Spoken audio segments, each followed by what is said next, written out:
Hello everyone. Since we are missing yet another day due to snow, I am recording this voiceover on this PowerPoint. We will not do this PowerPoint in class as well, so this is when you need to learn it. Obviously, you can't ask me questions while I'm giving this presentation, so jot down anything that's confusing as you go through, make notes, and we can talk about it in class. But I won't be presenting the PowerPoint again. So you will be responsible for this material on exam number 1. So make sure you have it down, and if there is any confusion, be sure to follow up with me and sort it out. So this PowerPoint, this presentation is on atoms and elements, and sometimes we use those two terms interchangeably, but we're going to look at why they're actually different and what you need to know about them.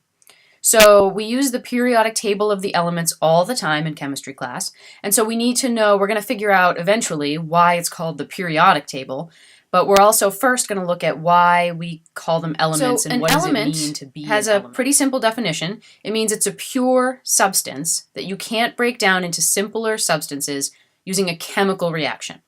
Now, if you go to a nuclear power plant, the way they generate power is by ripping atoms apart. So they are splitting even atoms into smaller things. That's not a chemical reaction. We're looking at what you can do with just a chemical reaction, not a nuclear reaction. So we're going to break things down no smaller than an atom. So an element is a sample of atoms of only one kind. So if I say I have a pure sample of the element oxygen, the only thing you will find in that sample is oxygen atoms. No other kind of atoms are in there. If I have a pure sample of hydrogen, it's only hydrogen atoms. So the examples up here in the pictures, the gray stuff, the powdery stuff, is a form of carbon. That's graphite, basically, what's in a pencil tip. And then the middle picture is pure silver. So if you could zoom in microscopically and look what's in that bar of pure silver, you would see nothing but silver atoms as far as the eye can see. And the one over on the right is uranium. So if you went in there microscopically, the only thing you would see would be uranium atoms as far as the eye can see. So that's what makes something an element. It's a pure sample of only one kind of atom. There are no other atoms. Look at what atoms are like. So an element is only one kind of atom. That's all that's piled up in that sample. And those atoms have different identities. So an oxygen atom looks different than a hydrogen atom, which looks different from a carbon atom. But if we look at their fundamental structure, they're just different arrangements of the same basic particles. So an atom is made up of a central core of particles that don't move, and that core of particles is called the nucleus. And we will look at what the nucleus is made out of in a little while, but the key is that it's a central area, and it's a bunch of particles stuck together, and they do not move. The part of an atom that does move, and that we tend to be very concerned with in chemistry, is the electrons. So you can see in this image, we've got that red bunch of red particles in the middle. That's the nucleus, and we'll look at what those particles are. And then they're trying to show you, even with this still picture, these little blue dots that are whizzing around at really high speeds. So those are the electrons. So the nucleus stays still, the electrons fly around really fast. Now, the thing about an atom, that picture is showing it like the nucleus is pretty big, and the electrons are small, but they're pretty close to the nucleus. The fact of the matter is quite different than that. So that is the basic arrangement. You have a stationary nucleus that doesn't go anywhere, and then you've got electrons moving really fast all around. But we can't really draw a picture of how these particles would really be in relation to each other because we couldn't fit it on this slide. So here's the deal.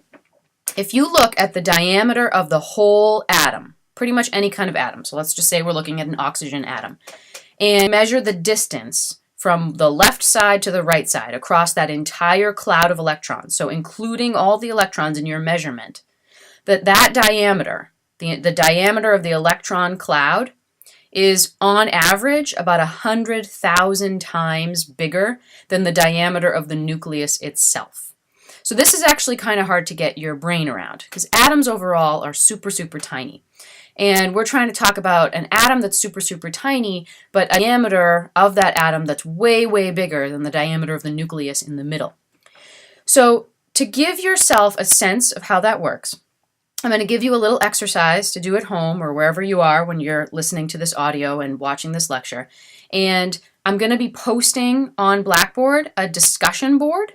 And you're going to need to go to that discussion board and post your response to this little exercise I'm about to give you.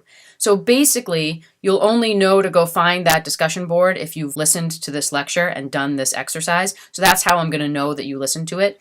The other telltale sign is going to be when you take the exam next week. And if you don't know any of this material, I'll know you didn't listen to this lecture. But this is my other way of checking, and you will get some credit for doing this exercise. So here's what I want you to do. So you can pause this audio when I'm done talking about this, and you can come back to the rest of it later. But you're going to go someplace in your house or at school or wherever you're listening to this, and you're going to find some small sphere. So it can be, an apple you stole from somebody. It can be a marble. It can be a toy from your kid's toy box, which is what I usually steal. Whatever it is, it can be a basketball, anything that's sphere-shaped, okay? So you need to find a sphere. You need to get a ruler. And try to get a basic measurement of the diameter of that sphere, okay? So set your sphere on the ruler. We measure things in metric system in science, so make sure you're getting your measurement in like millimeters or centimeters or something like that. Jot down the diameter of that sphere. And now you're going to pretend that that sphere is the nucleus at the center of the atom, okay? So take that measurement that you got for that sphere, and then figure out if the diameter of the entire atom, including the electrons that are whipping around, is 100,000 times larger than the diameter of the nucleus. I want you to do out the math, figure out, given the sphere that you have, so let's say you got an apple, you're going to figure out the diameter of the apple, and then figure out where the actual size of a nucleus, which is way, way bigger than it ever could be, figure out how wide the entire atom would be, including that electron cloud. So it's going to be something big. And what I want you to do after that is do that math and then give me some kind of comparison where if you were trying to explain to, say, a bunch of third graders how an atom is structured, you'd want to tell them, okay, here's this apple. Imagine this apple is the nucleus of an atom. If the nucleus were this big, then the atom itself would be as big as... And then based on the math you did, tell me, would it be as big as a house? Would it be as big as a town? Would it be as big as the United States? Whatever kind of analogy you can give that would help somebody get their head around it. So you're going to do a little exercise kind of in teaching. Like, how do you convey something that is that difficult to picture? So give us a good way to picture it. So pick a sphere, measure the sphere, figure out if that sphere were the nucleus, how big would the whole atom be, and how can you give somebody a way to picture how big that is. So I'll be posting a discussion board where you can give your answers to those things, and we're going to look a little bit more at those electrons and what's in the nucleus and all that stuff. So we've got this nucleus that's sitting still in the middle of this huge electron cloud that extends way out from it. And the nucleus stays still, and the electrons move really fast. So electrons are negative charged particles, and we draw their symbol as a lowercase e with a negative sign next to it. So if you see a lowercase e with a negative sign next to it in chemistry, that's telling you that's an electron, and we'll use that shorthand a lot. So the nature of electrons is to be very, very tiny and to move extremely fast, so fast that you can't really pinpoint them. You can never really pin them down. They're moving pretty close to the speed of light, so unimaginably fast and unimaginably tiny. For those of you who may be Potter fans, you can kind of think of them as like the golden snitch in a game of Quidditch, right? It's little. It moves really fast. You're trying to get a handle on it, but it's always eluding you and it's getting away. So that's kind of how electrons behave. But then we'll look at why electrons are so important. The electrons are whipping around really fast, so fast you can't see them, you can't track them, you don't know where they are at any given instant. And then you get the nucleus that's not moving at all. It's just sitting in the middle. And the nucleus is a ball of particles, and there are two types of particles in the nucleus. You've got neutrons that have no charge on them at all, and then you've got protons, which are positively charged. So the electrons are flying around in the cloud, and they are negatively charged. And the protons have an equal but opposite positive charge. So the two kind of balance each other out. Now, just like if you're using a magnet, if you have the right ends of the two magnets aligned, they're going to be attracted to each other. So if you have the positive end of one magnet and the negative end of another, and you put them together, they're going to snap together. But if you turn one magnet around so that you have two positive ends facing each other, they're going to push each other away. They're going to repel each other. So all throughout science, you're going to find that positive and negative charges will attract each other, and two charges of the same charge, the two positives or two negatives, will hate each other. They will be trying to force each other away. So that means we kind of have a problem with the nucleus. So you can see in the image, we've got all these little positively charged protons shown in red with a little positive sign on them. And then the neutrons are shown in gray with no charge on them at all. Now you can see there are small orange arrows pointing to 2 of the protons, and it says electrostatic repulsion. So that's that part of things where the 2 positives are going to hate each other. So like charges are going to repel each other. They're going to try to fly apart as much as possible. So if they were allowed to do that, then the nucleus would break apart and atoms couldn't exist and none of us would be here right now. So there has to be something balancing out that tendency for the protons to want to rip apart from each other. And that thing that's counteracting that force is called the strong nuclear force. So you can see the thicker orange arrows that are labeled strong nuclear force. Those are between a proton and a neutron. So that's the role that neutrons play in the nucleus. It seems like they wouldn't do much of anything. They have no charge on them. They're just sitting still. But their job is to kind of get in between those protons and kind of calm things down and say, look, protons, I know you hate each other. I know you want to fly apart from each other, but we got to stick together if this atom is going to continue to exist. So there is a force between protons and neutrons that holds the nucleus together. So there are kind of warring forces, and luckily for us and our existence, the strong nuclear force prevails over the electrostatic repulsion that wants the nucleus to come apart. The other thing you need to know about the nucleus is that even though it's so small, you can't even imagine how small it is. Can't see it with any microscope. It's too small for that. But it is unbelievably dense. Okay, so if you find a penny on the ground and you bother to pick it up, which most people don't, but you go to pick up the penny and you kind of have a sense in your head of how much force you need to use to pick up that penny, right? You've picked up pennies before. No, they don't feel that heavy to you, so you don't need a lot of effort. You pick it up with your thumb and your forefinger and it comes right up.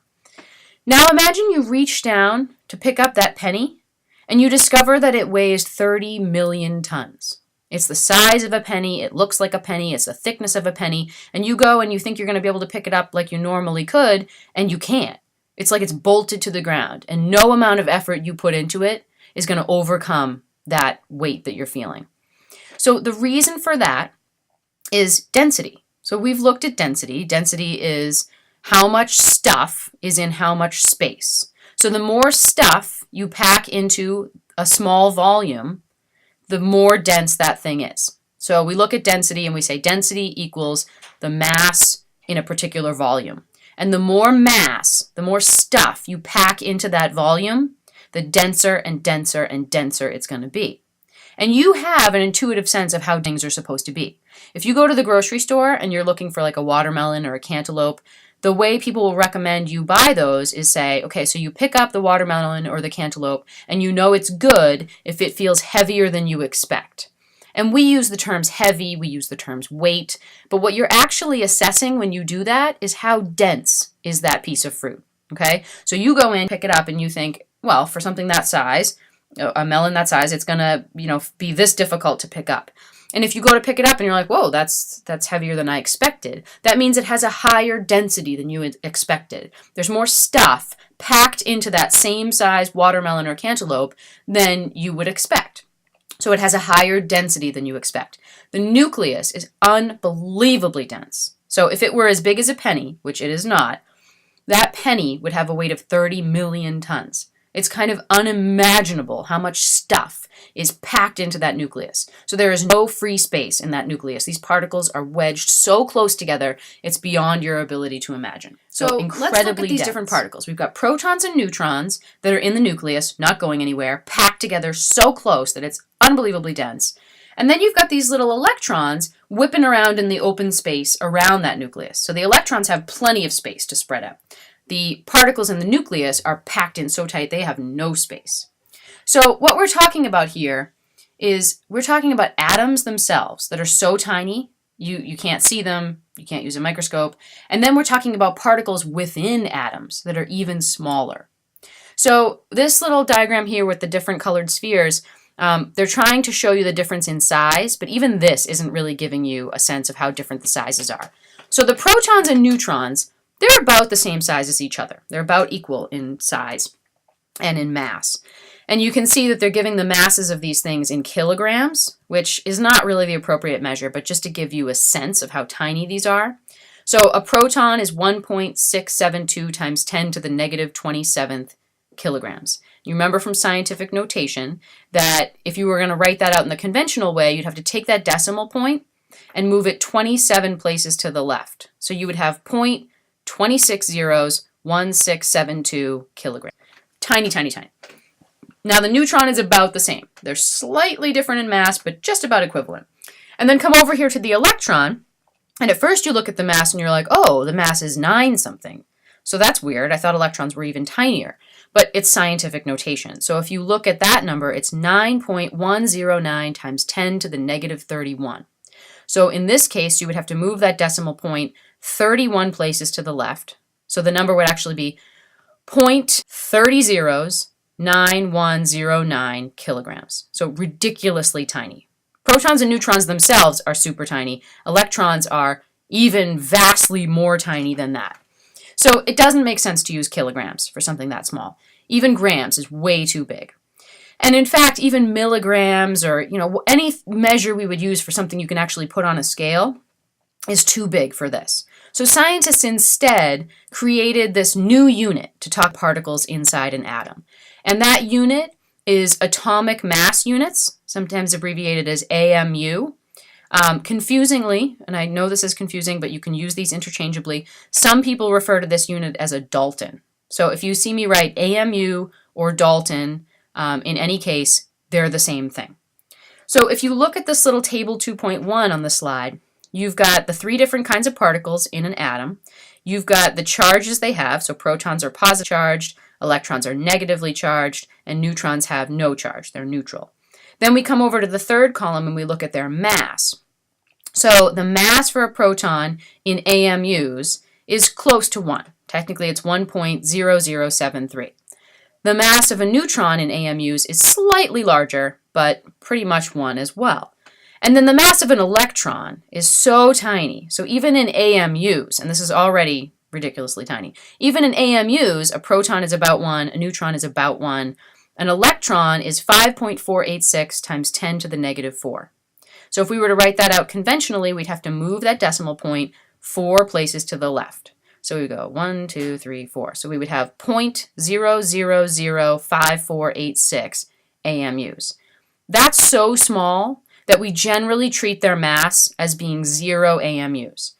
It can't actually be 0 or it wouldn't exist, but it's so small that when we do calculations, when we try to figure out what's the mass of a whole atom, we don't have to consider the electrons. So that's just how tiny electrons are. They are so tiny, we treat them like they basically don't exist. Now, they have a full negative charge on them, and that's very important for how they behave. But in terms of mass, they really don't contribute anything to the mass generally about atoms. And we're now going to look specifically at what's different between a hydrogen atom, a carbon atom, a nitrogen atom, an oxygen atom, and so on. And looking at these images, so if you were here in person, I would have you guys tell me what you think differs between them.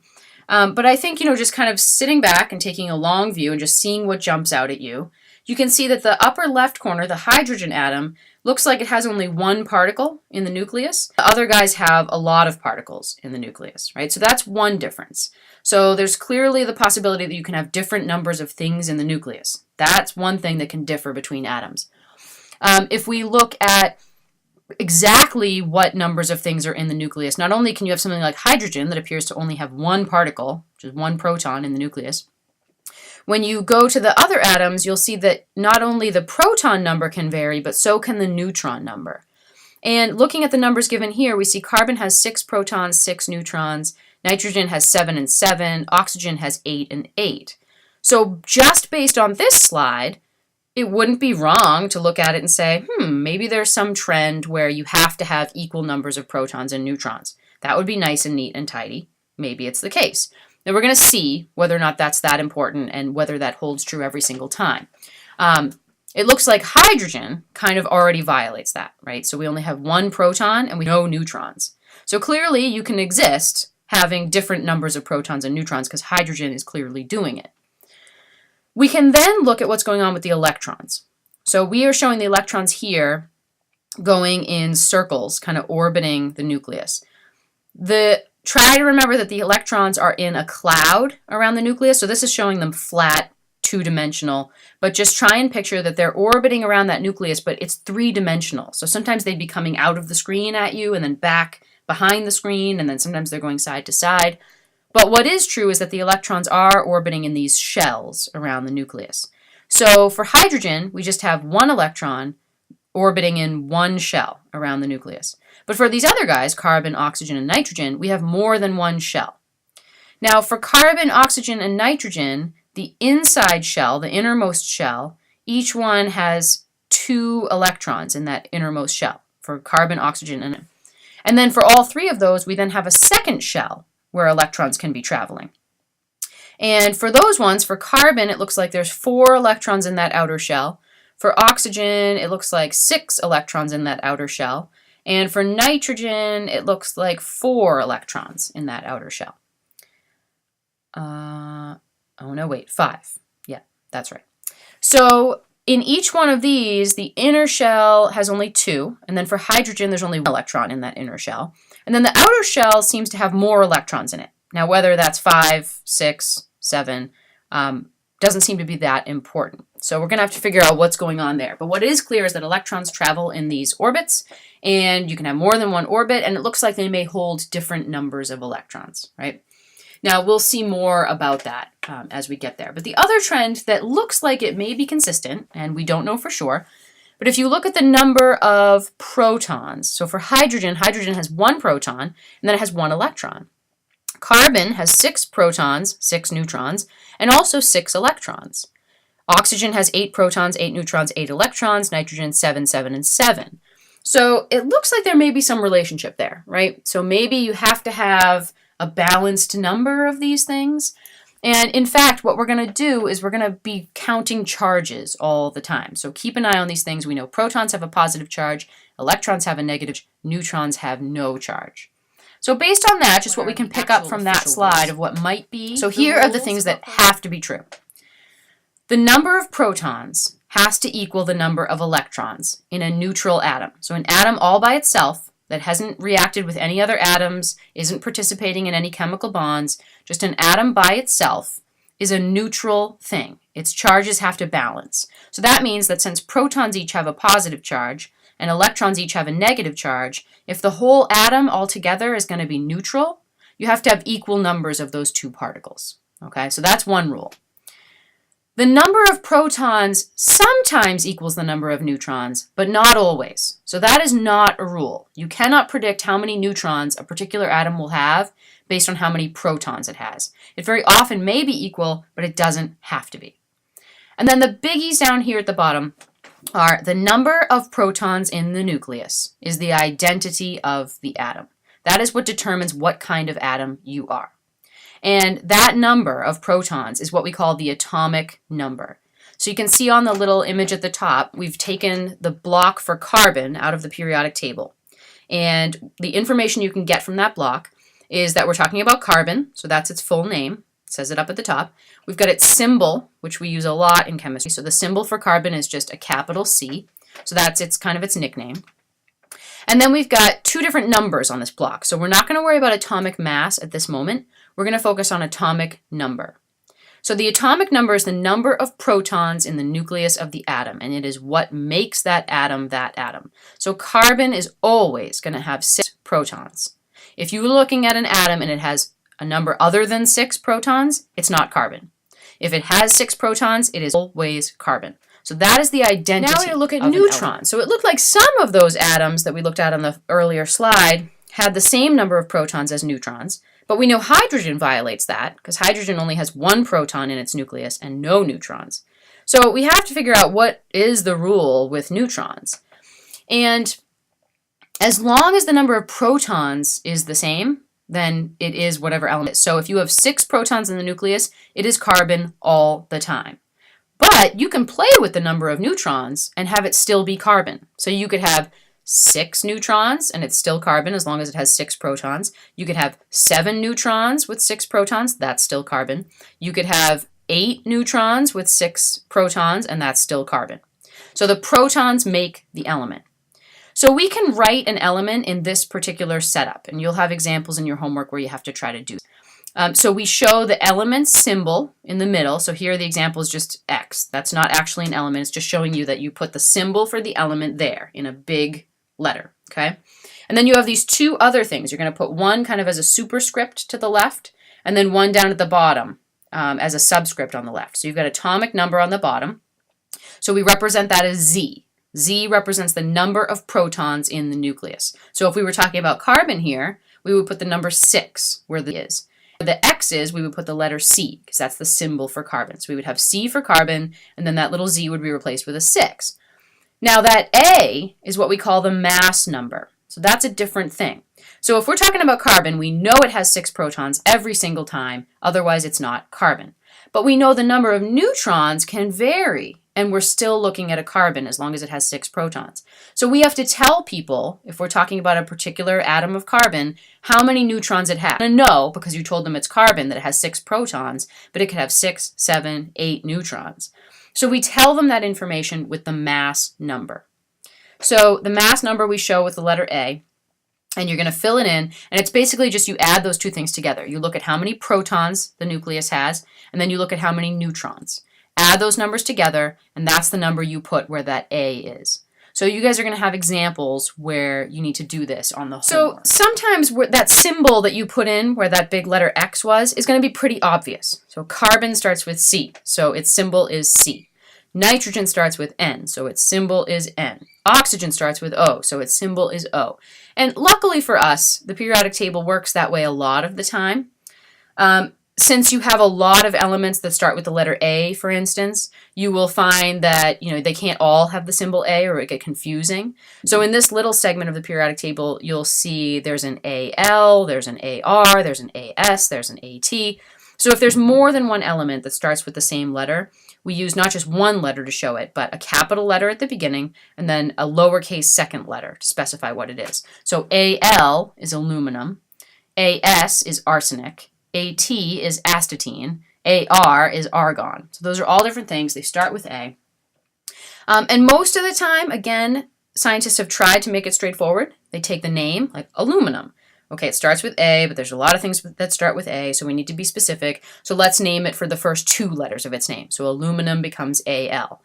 But you will run into some things that make a little less sense. Like if you find block number 50 on this, it says SN. And if you look under the SN, it says the name of that element is tin. So you would normally be like, well, why wouldn't you make tin be TI? But as it turns out, there's already a TI. That's titanium. So tin is something else. And for a lot of these, scientists used to be very well trained in Latin and Greek. So Latin and Greek was like second nature to them. So they would often go to either the Latin or Greek name for a particular element and give it a symbol based on that. So that's why we ended up with like the symbol for lead is PB instead of like LE. So PB comes from the Latin word plumbum, which means like pipes. It's where we get the word plumber. So they named it for that because in ancient Rome, they built their pipes for plumbing out of lead. So there was a strong association between pipes and lead. And so that's where these scientists got this. They're like, okay, let's name lead for pipes because they used to build pipes out of lead. So some of these names, these symbols will make no sense unless you know Latin and Greek. But you'll get used to them. You'll just see them so often, some of these, that they'll become second nature. And others we use so rarely that you're not going to have to worry about them. But in any case, you don't have to memorize the periodic table. It'll be in front of you anytime you're taking an exam. You can access it when you're doing your homework. But I just wanted you guys to know how it was constructed. So usually it's the first letter of the name. If you have to specify more than one element starts with the same letter, you use the second letter.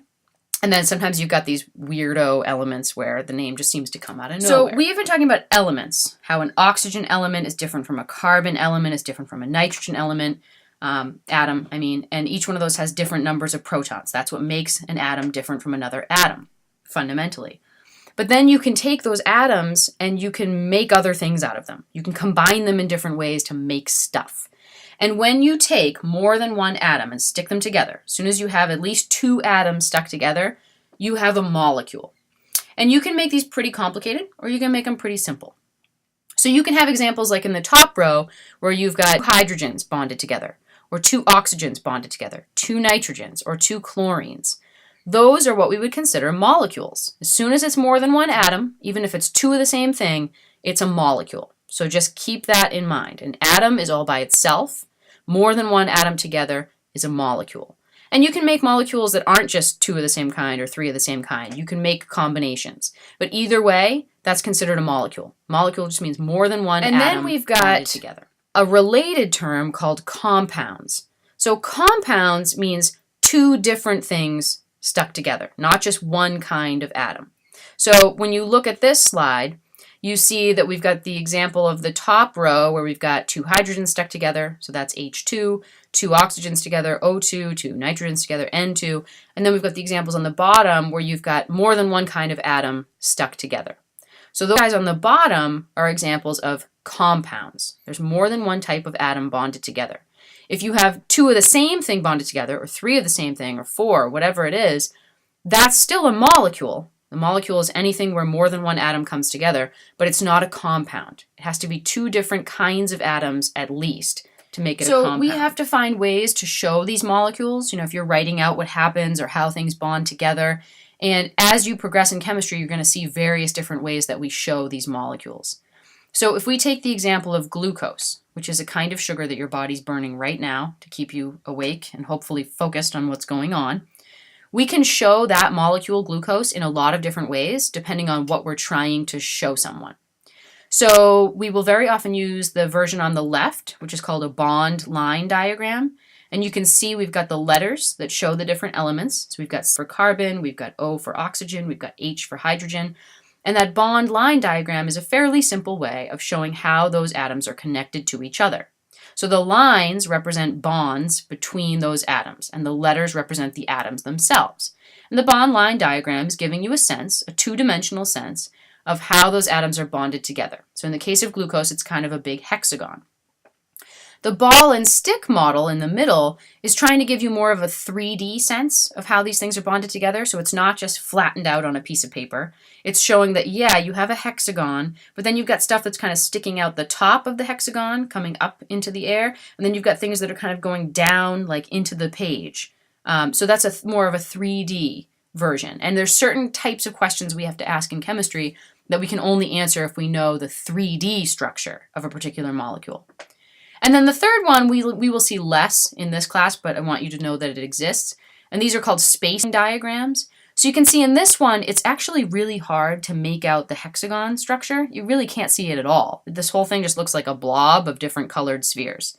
And this is just meant to show the overall shape of the molecule, kind of the edges of it, and really how it fills the space. The middle of it is kind of all these closely packed atoms. You can't make out that hexagonal structure. So it has a different role. So most of the time we're going to use bond line diagrams, but you should know that these exist. And then the other thing we're going to work on all the time in this class is using chemical formulas that are written out with just letters and numbers, and there's no picture with them at all.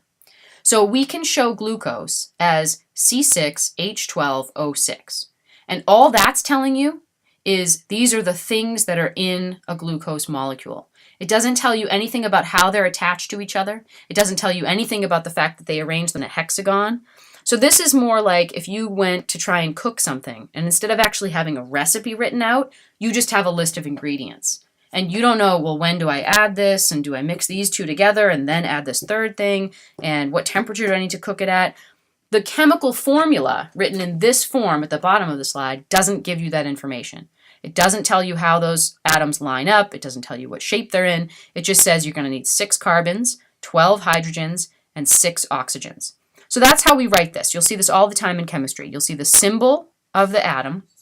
And then if we're trying to show how many of them are in a molecule, you'll see the number as a subscript. So it's dropped down below the symbol. So that's how we write things in chemistry. The symbol, and then the little number down below it on the right tells you how many of that particular atom you need. So we need 6 carbons, 12 hydrogens, and 6 oxygens to make a glucose. How they get put together, that's not indicated by that chemical formula. So we have different kinds of matter that we need to classify. We've been looking at what's an atom, what's a molecule, what's a compound, and we're going to have to classify those different types of matter. So you can see in this little kind of flow chart sort of thing that we've got just matter at the top. So matter is just any kind of stuff. Anything you look around your room and you see, that is matter. Even the stuff you can't see. The air is matter as well. And there's different kinds of matter. So you can have a pure substance, or you can have something that's a mixture of more than one thing. So let's look at the pure substances first. There's two kinds of things that we would consider a pure substance. You can have a pure element. So we talked about this earlier, one type of atom. So pure gold is nothing but gold atoms piled up as far as the eye can see. Right? A sample of pure gold has nothing in it except gold atoms, no other kind of atom. That's one pure substance, and that seems probably more obvious. But then under pure substance, we also have compound. And you can see there's more than one type of atom in there, right? We have gray spheres and we have red spheres. So in that case, the grays are carbon, the reds are oxygen. So those are CO2s. And each one of them is identical to the other. Each one of those molecules, each one of those compounds is made up of one carbon and two oxygens, right? So each molecule is identical to the other molecules. So each molecule is a compound of more than one atom. But because every one of those molecules is identical to every other one, we consider it a pure compound. So that can seem kind of contradictory, but that's the way it is. So those are the pure substances. You can have a pure element, one type of atom, or you can have a pure compound, only one type of molecule. And then over on the right side, we've got the mixtures. So these are not pure substances. We've got two different kinds of mixtures you can have. So you can see in both, the one on the left with the greens and the oranges, we've got these orange atoms flying around by themselves, and they're mixed in with these molecules of these two green atoms. And we don't even need to know what atoms they are. We've got a mixture of a molecule and some atoms mixed in. So they're not all the same thing. The orange atoms are quite different from the green molecules. But the key there is that they're mixed together. They're all like, they're very well blended together. They're scattered within each other. And then if we look at the other picture to the right of that, we have two different kinds of molecules. We've got the water molecules, the little Mickey Mouse heads on the top. And then on the bottom of that little circle, we've got this other kind of molecule, something that has green atoms and blue atoms in it. And you can see here that they are forming two separate layers, right? So you've got a layer of water molecules on the top, and you've got a layer of some other kind of molecule on the bottom. So this is a mixture. They're both in the same container, but they tend to separate. They don't want to be well blended. So the difference here is like the orange and green one, the well-mixed one, is like if you add sugar or salt to a glass of water, you mix it together, it's going to be well mixed. It doesn't separate. If you add sugar to your coffee, you don't end up with a sugar layer on the bottom and then just plain black coffee with no sweetener in the top. They mix together well and they stay mixed. So we would consider that a homogeneous mixture. So homogeneous, the prefix homo means same. So homogeneous mixtures are the same all the way through. They're well blended. Over on the other side, we've got heterogeneous mixtures. So hetero means different. So this means two different layers, or more than two, more than one different layer. They tend to separate. They don't like to mix. So they're in a mixture because they're in the same container together, but they're not blending together. They're separating into layers. So that's what happens when you mix oil and water or oil and vinegar to make salad dressing. You can shake them up and you can get them to kind of stay next to each other very, very briefly, but the moment you set it down on the table, they're going to separate into those layers. So it's still considered a mixture, but it's not a well-blended mixture. It's a heterogeneous mixture. There are different layers in there. There's the oil layer and then there's the water layer. So this is an example of something that's rather interesting and depressing, and is going to be the beginning of, I like to share stories of how people have died and things like that. And I don't know why, I'm just into that. And so we're going to talk a little bit about air as an example of a mixture. So we tend to look around us and the air is invisible, and so we just think of air as a substance that we pull into our lungs, and as long as we can get air, we're alive. But there's actually quite a few different things in air. There are the things we need. So, for instance, your body needs oxygen, and lucky for us, there's oxygen in the air. It's about 20% of the air around you is oxygen molecules, and you need those to survive. So your body breathes in air in order to get oxygen. But oxygen's not the only thing in the air. The most common thing in the air around you right now is nitrogen molecules. So those are N2. They're two nitrogens stuck together. And that's mostly what's around you in the air right now. The oxygen is in the form O2, so it's two oxygen atoms stuck together. And you pull those things in all together. There's little bits of other stuff. There's some methane, there's some carbon dioxide, there's some air pollution, different molecules that are not so good for you. And you pull it all in together into your lungs. And you only need the oxygen, right? So the nitrogen is really just a space filler for us. We breathe in the air, we take the oxygen out, our body uses the oxygen, we generate carbon dioxide as a waste product, and so when you breathe out, you're breathing out carbon dioxide molecules back into the air, and they mix in with everything else. So that works fine, and you feel good as long as you can pull air in and you can get oxygen from the air. And there are instances where this can get complicated. You know, people climb to the top of Mount Everest and people talk about the air being thinner, there being less oxygen up there. We may get around to talking about that. But the example I wanted to give you guys were these two examples. So you can watch the link, the Apollo 1 newsreel, and that's about a really terrible fire that happened on a training exercise. These astronauts were still on Earth. They were just doing a training exercise inside their capsule, and it caught fire, and there was just a terrible raging inferno, and all the guys in that capsule were killed. They didn't even have time to run to that door and open it and rescue them. They were incinerated in there. So that's one example of something that's happened. And another dead astronaut story. This was much, much later, 1981. Again, this is not something that happened in outer space. This was the Space Shuttle Columbia, and it was on the ground, and they were, getting ready for a flight. And so there weren't even astronauts in it. There were just technicians getting things ready, prepping all the stuff. And a couple of these technicians went in to go maintain something, and they go into this little kind of cubby area where they had to get into some wiring. And this one technician walks along, and he looks into that cubby, and he notices like some guy's feet kind of sticking out. And he calls to the guy, and the guy doesn't answer. And so he crawls in there to see what's up, and this guy is just completely unconscious. He's just lying there on the floor of this little cubbyhole area. So the second technician goes in, tries to revive him, kind of smacking him in the face. He's not responding. And then this guy starts to feel kind of woozy. He doesn't feel any distress. He's just getting lightheaded, and then he passes out. And this continues to happen. There's like 2 or 3 more guys that come along, and it gets almost comical if it weren't so tragic. More and more guys are showing up, and they're like, what's going on? Like, what's the matter with these guys? They can't all have had heart attacks simultaneously. And finally, they managed to pull most of these guys out. The first guy had kind of gotten wedged under some pipes and wires. They had to really work to haul him out. And they get everybody out of the capsule, out of the shuttle, and they get them out onto the tarmac. They call the ambulance. Ambulance comes, takes all these guys away. One guy was dead on the scene, the first guy that had crawled in and lost consciousness. The second guy was in a coma and eventually did die months later. And the other guys they managed to revive, and they survived. So what we have to look at here is if we think of air as a mixture, so we tend to think, okay, well, oxygen is what I care about in the air because that's what my body needs. But there's all this other stuff mixed in. And standard issue air around us right now is mostly nitrogen and about 20% oxygen, and then a little bit of other stuff mixed in.